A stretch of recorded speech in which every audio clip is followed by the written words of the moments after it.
4 days. Good afternoon. Welcome to the Planning, Tourism, Community Development Committee meeting. First thing is, can I have a motion to accept the minutes from September 21st? Moved by Dan, seconded by Jim. Any discussion? All in favor say aye. Aye. Opposed? Carried. Next up is soil and water, but we don't have Karina, so we're going to move right along to item 4, the tourism update. Laura? Okay, Laura is tourism. really sick, so bear with her. Yeah, sorry, I'm home with the flu and semi-delirious, but whatever. So Deb is going to do screen sharing for me because I can't do it from here. So Deb, can you pull up those, it doesn't matter what order they're in, but the charts and graphs that I sent over to you?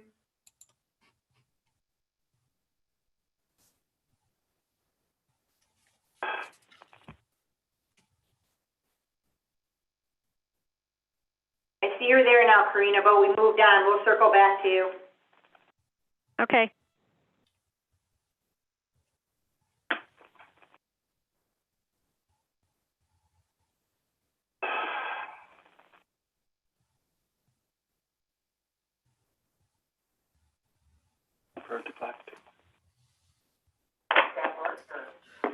Okay, so as I mentioned in the, I guess it must have been the August Ag Planning meeting, as part of the Capital Saratoga region, we purchased some geofencing marketing data. We talked a little bit in September about what it looks like when we sort of draw a fence around the entire county. And then what we did was we were able to select about a dozen or so sites across the county where we could do something similar. And essentially, as a reminder, what this means is that the phones that have permissions turned on, we can capture the phone information about the zip code where the phone normally resides to give us some potential marketing information to be used to sort of inform our marketing programs. So what I did with these sites is I sort of, I aggregated them up into a couple of different groups. The first one that you see up there is the agritourism and recreation sites, which includes the sites that I've noted there, you know, breweries, Hicks Orchard, Willard Mountain, a number of others. So again, this is aggregate data for all of these sites. And what it does is it gives you the total number of device visits. Now this is for a almost close to 3-year period, but it's all of 2019, all of 2020. And then the last time it was updated was around mid-September of 2021. So can you scroll down a little bit, Deb? So what we're doing is we're basically looking to see if we can find trends. Like, is there anything consistent that's something that we want to be able to react to that helps us to change marketing programs, understanding what venues and programs across the county are attracting.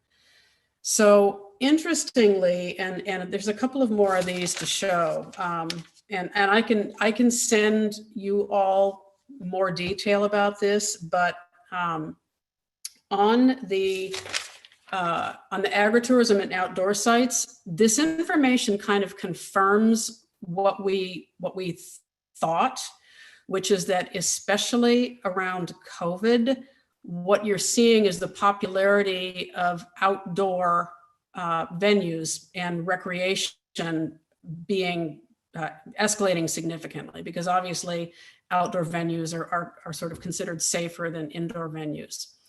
The other thing that we can see here is that we are attracting significant numbers of people from Saratoga, Warren, Rensselaer. We've got about close to 3.5% of visitors to, again, all of these sites are coming from Vermont. Some of the others that you see, I mean, keep in mind, this could be guests that are staying with other residents of the county. It could be people who are staying at Airbnbs and then visiting the sites. But the purpose of aggregating the data is to sort of say, look, we've actually got a lot of people coming from Saratoga and Warren County, so it makes sense for us to be targeting outreach to those areas and informing them about what we have to offer in the county. So go down a little bit more.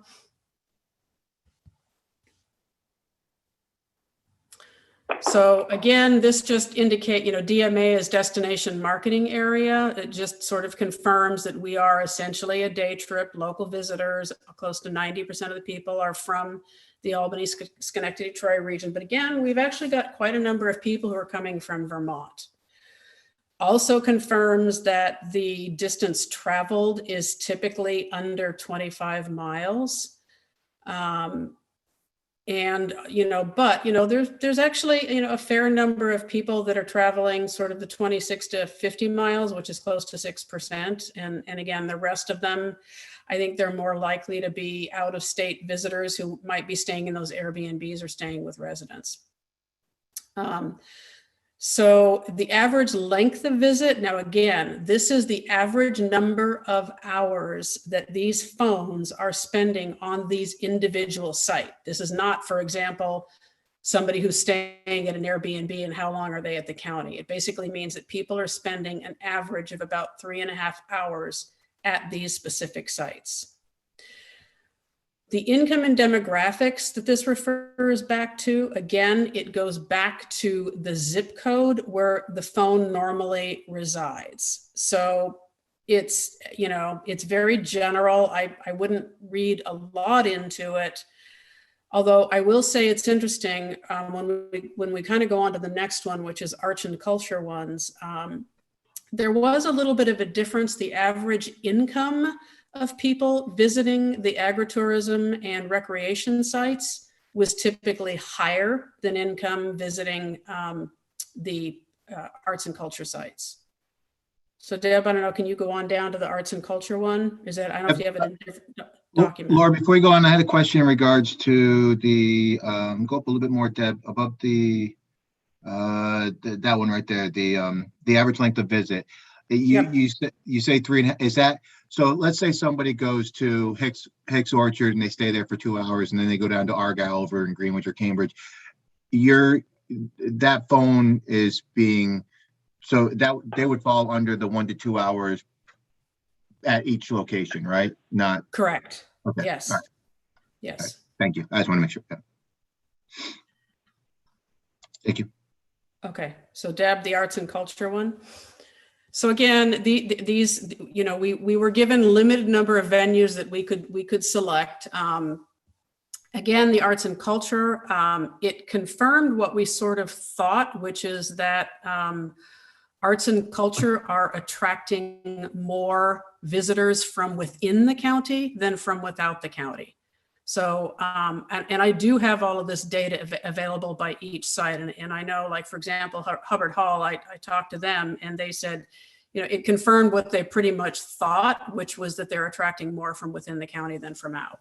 So then the next thing is, what do you do about that? Do you try and do more outreach and marketing to other areas to attract more people into the area from out of the area? Or do you step up marketing from within the county to sort of let your own neighborhood know that these venues are here? So you go down a little bit.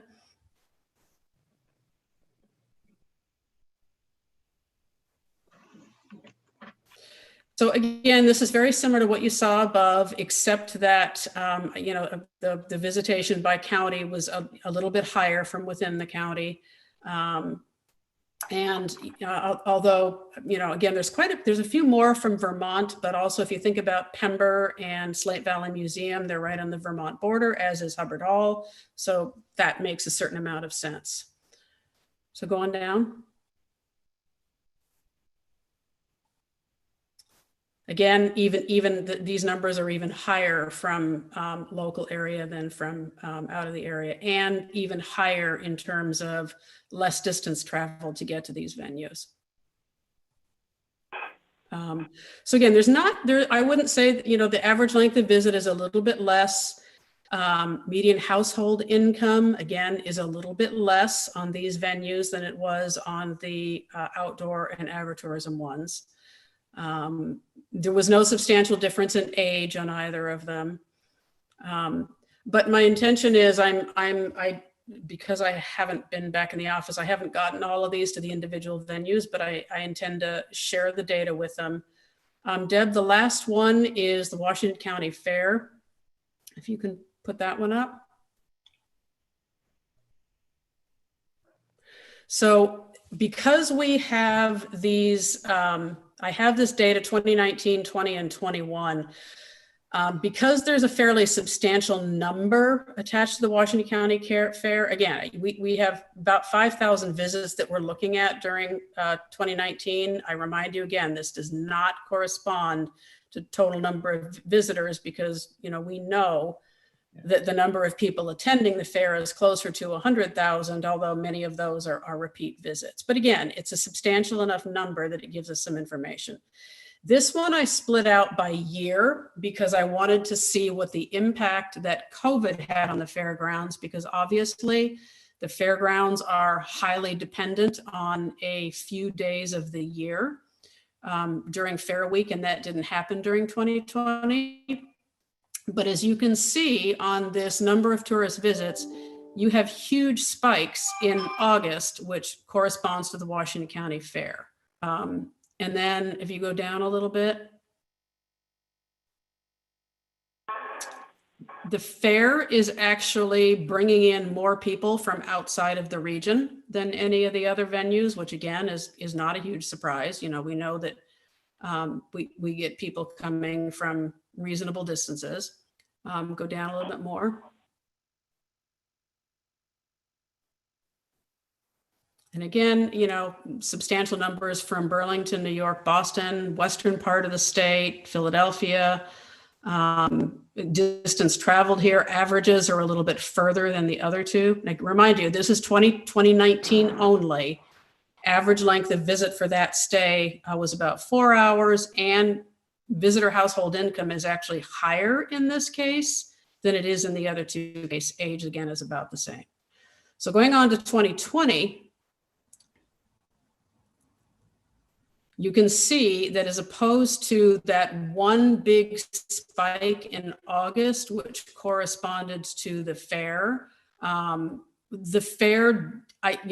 think they did a phenomenal job of trying to respond to and, you know, offer a venue that people could safely visit. So for example, they did the movie nights, they did the food fair truck. So instead of seeing the one huge spike in August, which corresponds to, you know, a significant number of people at one time, these spikes are a little bit more evened out because they worked pretty hard throughout the year to try and attract people to, you know, safer outdoor events that you know, weren't as substantial as the overall county fair.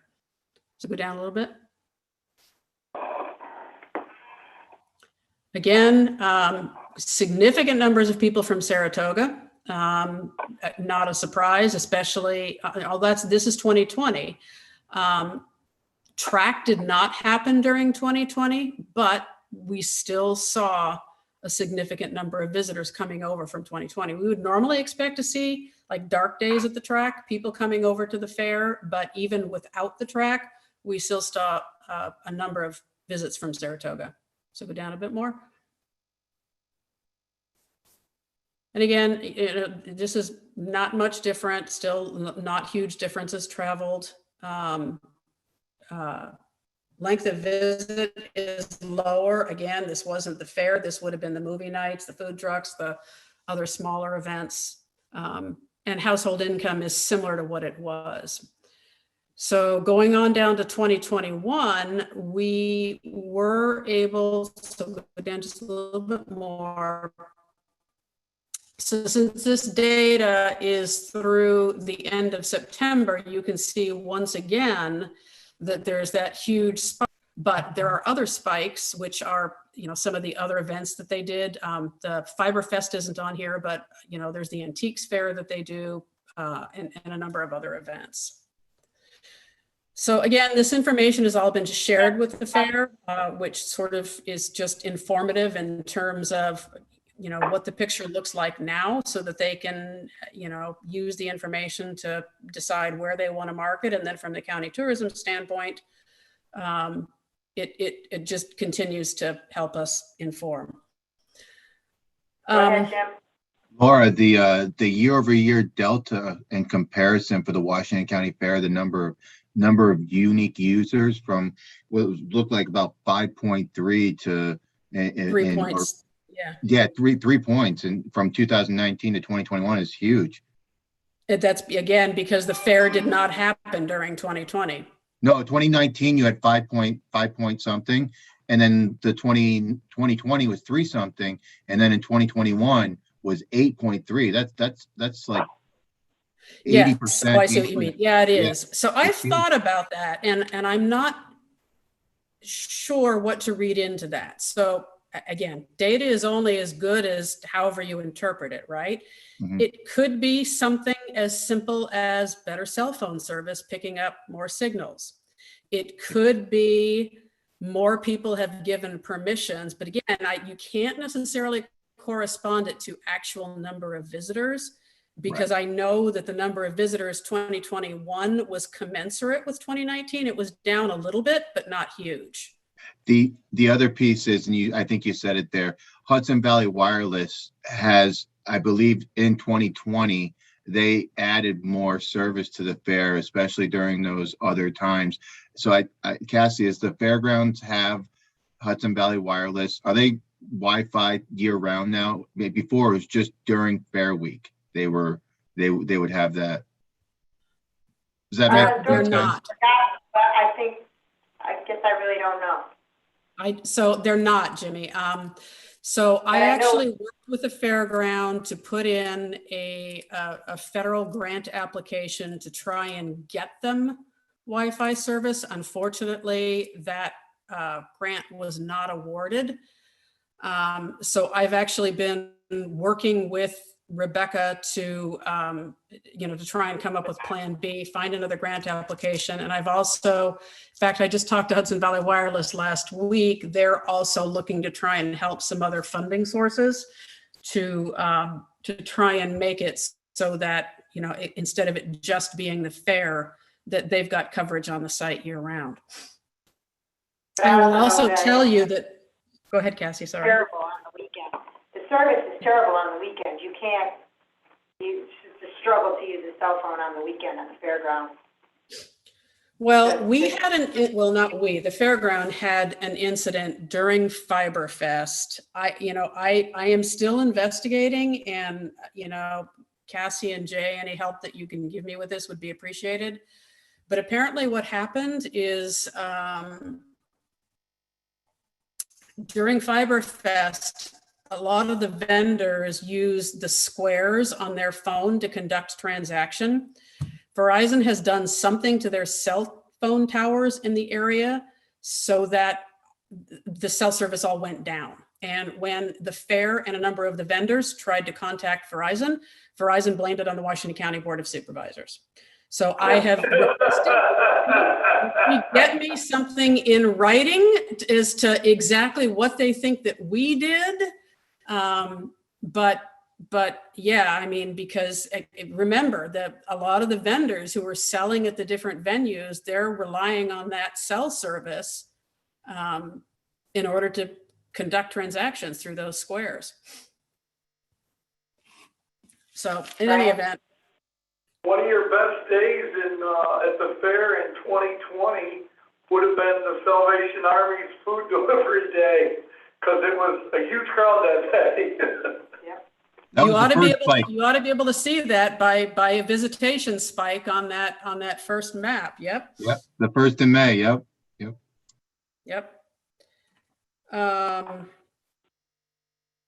Okay, so I think that's all I have on the points of interest data, unless somebody has something else they want to ask. I'm geeking out right now, Laura. I love it. Thank you. Okay, I can give you more geek stuff if you want it. I will also tell you, by the way, I had told you that through the Rove data that's supplying this, we've also contracted with them to purchase some air DNA data. I had thought that I was going to have that by now, but A, we only got access to it about a week and a half ago, and B, the way that they've set up those dashboards, they did not and apparently cannot separate out Airbnb and VRBO.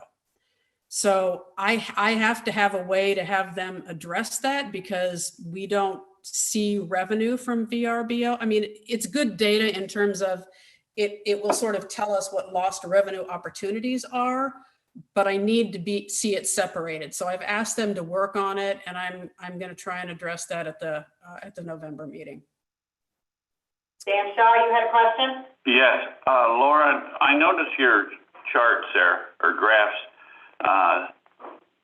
presented household income on those one graph as far as of the visitors that came. Yep. So I was wondering, with that kind of data, do they also identify which ones are have family that come visit versus those that are either seniors or younger people? Do they break it down like that also?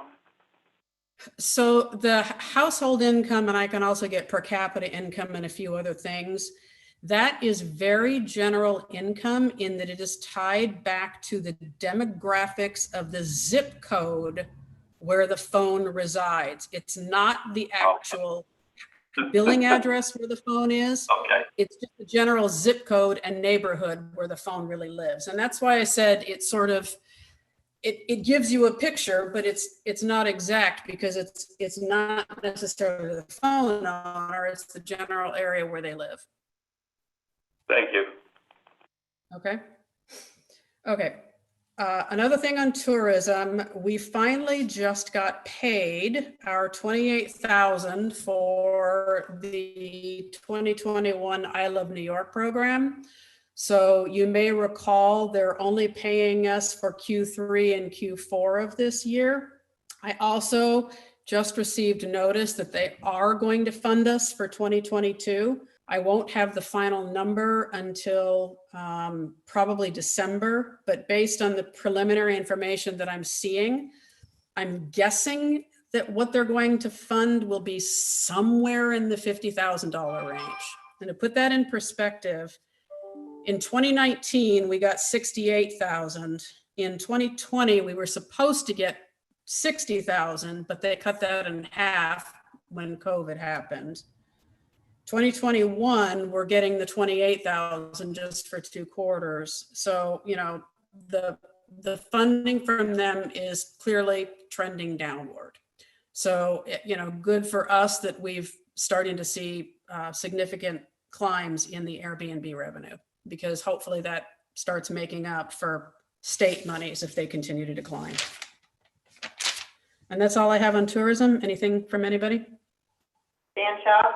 Yeah, Laura, with the fact that we were supposed to get 60,000 and we only got 28, is that lost revenue due to COVID?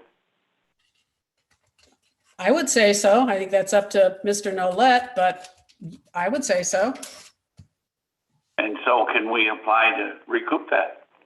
We already have. Oh, you have the I Love New York money? That's what I wanted. We're already maxed out. We're already maxed out. We got all we can get anyway. There's no more to take. Oh, We can get 12 million, we were about 15 million, but we've only got 12. okay. We took it off. Okay, so next up is broadband. Deb, if you can put up that NTIA, the map.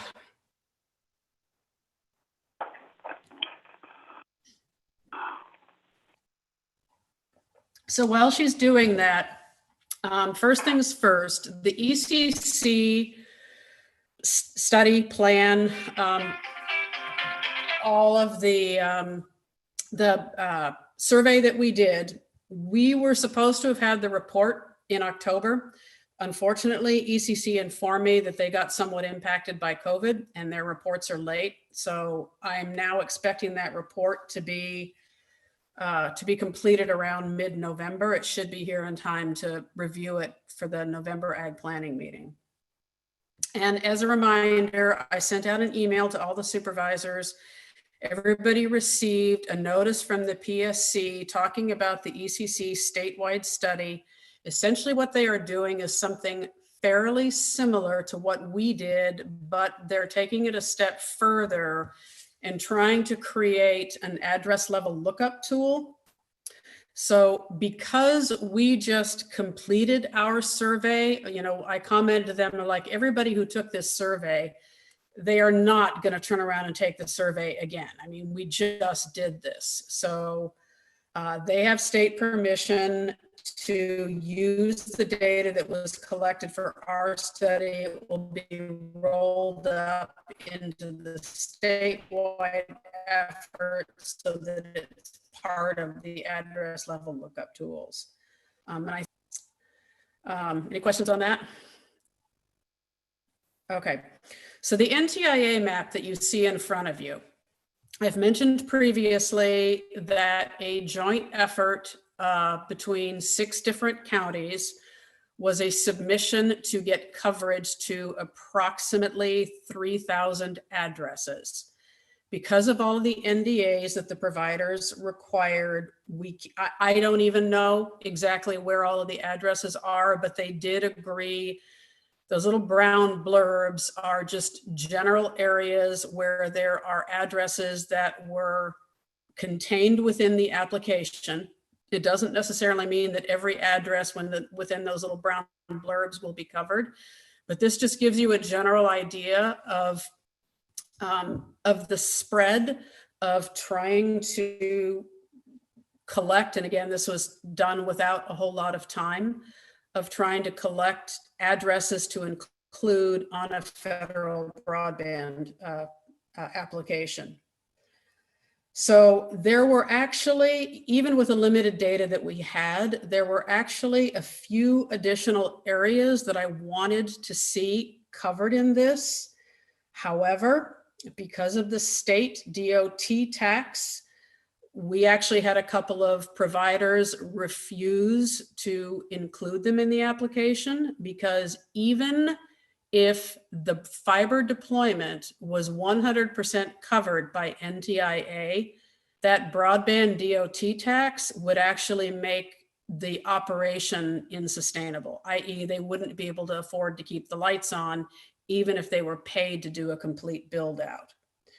So recognizing that this is a serious problem and it is going to continue to impact deployment of broadband in rural areas, Congresswoman Stefanik on October 14th requested that the FCC investigate New York State for imposing discriminatory fees that are disincentivizing rural broadband deployment.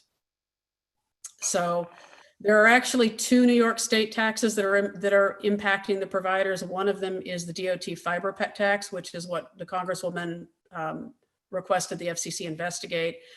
And then there's also the real property tax, which has to do with equipment. And I believe the State Office of Real Property is taking a look at that, but I think Laura Chadwick may have more information about that.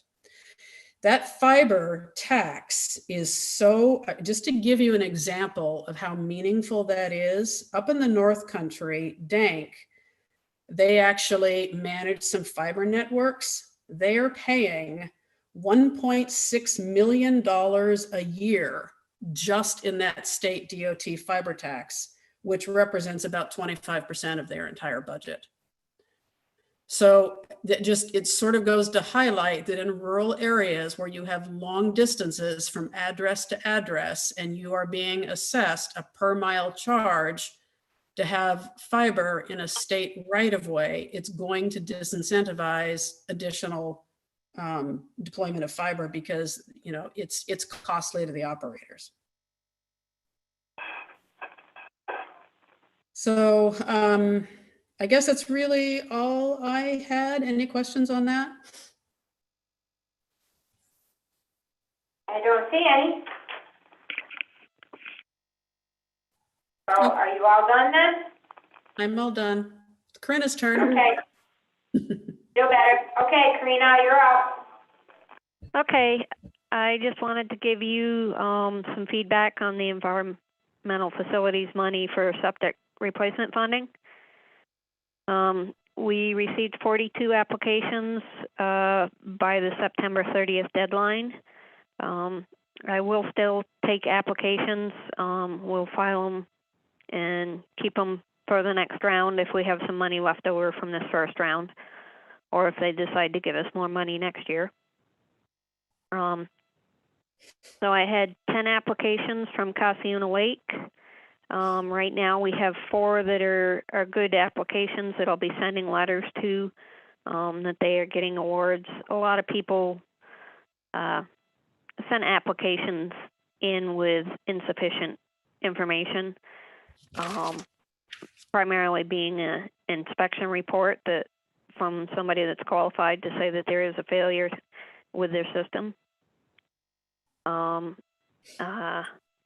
I have 22 applications from Lake George, and we will probably be sending out letters on 5 of those that they are actually good applications, and we will be funding them. So, you know, I still have questions, and have been talking with engineers and septic companies that are working with these people to make sure that the applications are complete and we can make good funding decisions. We have some people that they just sent applications in for the hell of it. They didn't have any issues with their systems. And when I called them up and asked for clarification on what was wrong with their system, they said, oh, we're not having any problems. And I'm like, well, this funding is only for systems that are failing. And most everybody's been pretty good about accepting that and knowing that it's, you know, to improve water quality. We can't just go around funding things willy-nilly for no reason.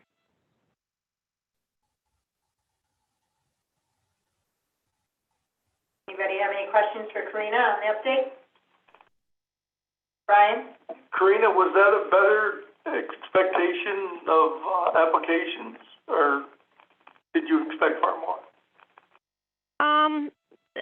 I think that was a goodly number. I mean, you know, I've got a list of 32 total that, you know, I think as they get more information to us, some of them don't have cost estimates, and we can't send out an award letter unless we have a dollar figure in it. So we really do need a good cost estimate in order to send out an award letter. We have a couple applications that the people actually did the work in 2020, so they are not eligible for funding. I thought 50 would have been a big number, so I thought that many applications, I thought was pretty good. Yeah. You know, and some people are talking with the engineers. Some people are a little hesitant to, you know, write down what they think is wrong with the system. But I think some of the impetus behind this funding is to encourage people to actually, you know, if they don't know anything about what is in the ground for their septic, to actually, you know, have somebody come in, pump a tank out or do a dye test and see what's going on, and then go from there. So, I mean, it's a good thing. It just people are a little leery. They don't want to get caught in the trap of, you know, having something that, you know, the county's going to come down on them for. But I think, you know, code enforcement they're aware of, you know, that kind of catch-22 situation, and you know, if people's system is failing and they know that they've put an application in, they're going to work with them. They have to do, you know, the appropriate process and get a design and a permit and get it certified. But it's not really a witch hunt. You know, it would be helpful if people could know, because we have some applications where, you know, it's a camp from 1947 and nobody knows anything about what is or isn't there. And it's like, well, you know, let's start with a dye test. and find out, and then, go from there. And some people just don't want to know. Cheaper though. You have updates for your other ag projects? Yep, we have 2 large projects that are still underway, one in Kingsbury and one in Salem and one in Jackson. The one in Salem's 90% complete. And we have one in Kingsbury that is pretty much finished up for now. So we're moving along. Does anybody have any questions for Karina? Okay, seeing none, we're going to move on to other. Does anybody else have other before I start? Okay, we have Brian Gilchrist and Laura Chadwick with us today. We're reviewing Consolidated Ag District 6 and 7, and we have some 30-day inclusion. Do you want to give the highlights, Brian? You did it so well in the last meeting. Oh boy. So Ag District 6 covers, let me pull it up, sorry. You want me? I took notes when you were talking. I can run over it and you can tell me if I'm wrong. Sure, that's fine.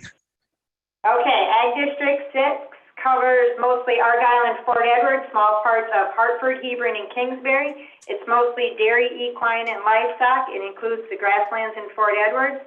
It's about 41,885 acres, give or take. 24,000 acres are ag exempt, and it's around 50% in production. We recommend the Ag and Farmland Protection Board reviewed it earlier today, and the recommendation was to certify this ag district with the excluding of John Fillmore's 4.27 acres. Got it? You did it good. Okay, we need to make a resolution through this committee to move this forward in favor of certifying this district. We also need to set public hearings for review. Move it. Moved by Matt, seconded by Jay. Any further discussion? All in favor say aye. Aye. Aye. Opposed? Carried. And then we have Ag District number 7, which covers most of Fort Anne and Kingsbury, small parts of Granville and Hartford, almost 50,000 acres. I forget what.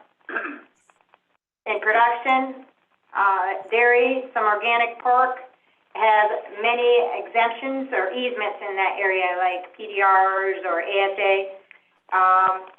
We reviewed it in the Ag and Farmland Protection Board meeting earlier today, and the recommendation was to certify Ag District number 7 with the exclusion of 1.51 acres. Any questions? Yeah, what are the 2 exclusions from the 2 groups and why? So the exclusions would be that these people own small parts of, they're moving it to their household part. They're taking small parts. The exclusions was actually 3 different. For 7, it was 3 different pieces of property. They were adding the small amounts of acreage to their house because the 3 of them only totaled 1.51 acres. The people who were turned down are people that wanted them changed. That's what. Right. Okay. Move it. Moved by Matt, seconded by Jay. Any further discussion? All in favor say aye. Aye. Opposed? Carried. And then we have our 30th day annual inclusion request. We have from Ag District 2, we have Lakeside Farm Properties. And then do you want these separate, Deb, or can I do them all at once? Okay, and then we also have Richard Dempsey in the town of White Creek, that's Ag District 5, and Richard Stallmer in the town of Jackson, who's Ag District 5. These are 30-day annual inclusion requests. We need to have a resolution to move forward with this and set a public hearing for review in November. Moved by Matt, seconded by Brian and Jay. Any further discussion? All in favor say aye. Aye. Opposed? Carried. Okay. Did you have anything else to add, Brian? Gilchrist? Not to any of the ag districts. I can Talk about add anything. about anything. I will say there is we talked about solar project in Fort Edward. Next Tuesday on the 26th, our regional ag team is having a day-long training on navigating solar lease agreements and the solar development process for farmers and rural landowners. It's going to be held at Salem Farm Supply from 9:30 to 3:30, and I can send out the flyer to all the supervisors. I did share it a little while ago with all the Ag and Farmland Protection Board members. The other thing I will just mention is, and I brought it up at my budget meeting, that part of our budget is $25,000 that we pay in rent to the county, and that was still in the budget.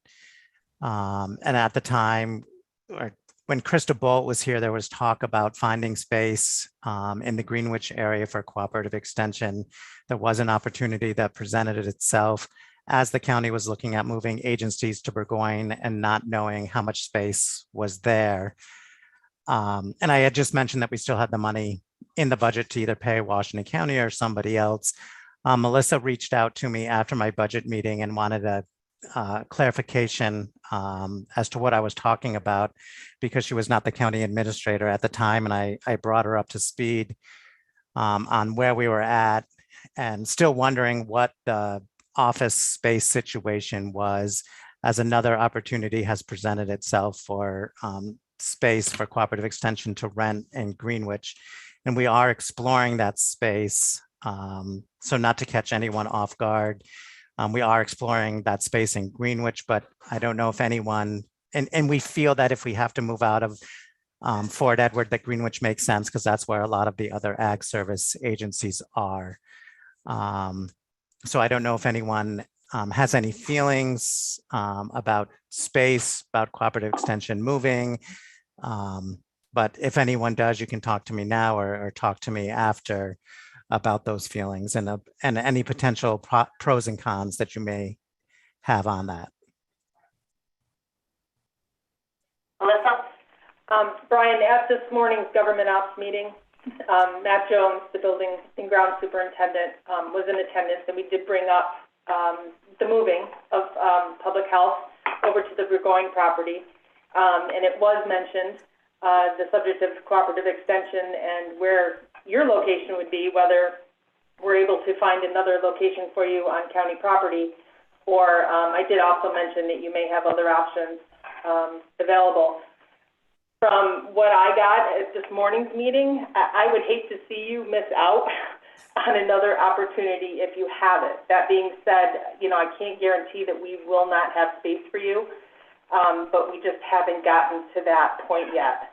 We haven't gotten public health over to the Burgoyne property. We're not absolutely sure how much space is going to be left once that is done.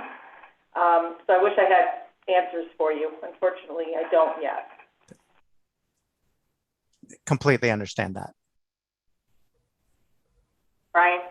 At the same time, on that note, we will give them notice before they have to leave, I'm guessing. So I don't know that we're forcing them out at any point. So there's no reason to think they have to move. I don't want Brian left in the fall that he's got to leave. I mean, I don't think we're closing that down or anything right away, so. Right, Yeah, right. no, I don't think there's any pressure there yet, Brian. I don't think that's. Right, I didn't think that either. And I do know that the property owner in Greenwich has a time frame in mind. So that's kind of what we're dealing with, two different time frames. Okay. If anyone was really going to be upset that our board was pursuing that, it would be nice to know before we got too far along in the process. I think there's pros and cons to any potential move, but I do think this space affords a lot of opportunities for cooperative extension, in the future. Hopefully there's no hostility on our end.